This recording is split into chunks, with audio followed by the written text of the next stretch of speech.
নেতারা কারা? তারা সেই মানুষ যারা ঝড় দেখেও পিছু হটে না।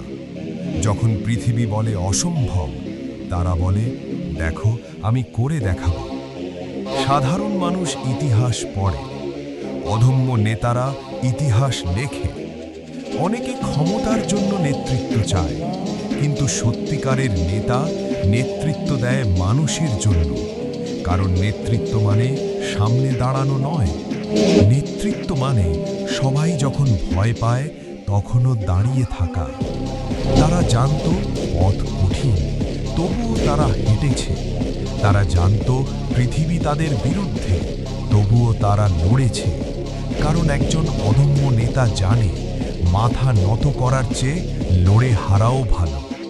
ইতিহাসে মহান তারা নয় যারা কখনো পড়ে যায়নি, মহান তারা যারা হাজারবার পড়ে গিয়েও আবার উঠে দাঁড়িয়েছে।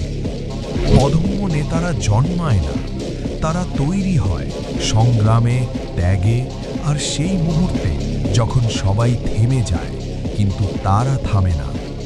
শেষ পর্যন্ত মানুষ মনে রাখে না কে সবচেয়ে শক্তিশালী ছিল, মানুষ মনে রাখে কে কখনো মাথা নত করেনি। কারণ সত্যিকারের মহান নেতা ভাঙে না, তারা শুধু ইতিহাস হয়ে যায়।